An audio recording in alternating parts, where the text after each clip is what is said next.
Francis Boursard, bonjour. Oui, bonjour. Alors vous êtes agriculteur ici dans le sud des Deux-Sèvres, vous cultivez du tournesol. Première question, Oui. est-ce que l'ambroisie est un problème ici aussi dans l'ouest de la France? Alors ici, c'est le gros problème pour le tournesol, au point d'avoir des parcelles qui sont entièrement détruites par l'ambroisie.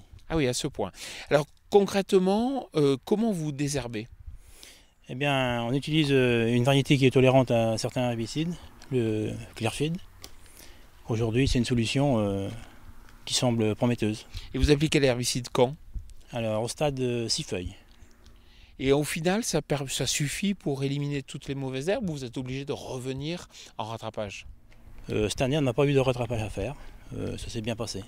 Est-ce que vous observez des différences de comportement du tournesol? Est-ce que au moment de la récolte, vous avez récolté, vous avez fait des rendements comparables à ce que vous faisiez avec des variétés traditionnelles? Tout à fait. Les rendements sont parfaits. Cette année, on tourne à 27 quintaux de moyenne.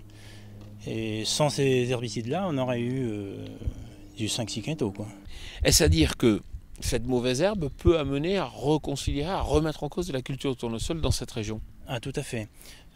Si on n'a pas des techniques de désherbage qui nous permettent de cultiver le tournesol c'est terminé pour la région.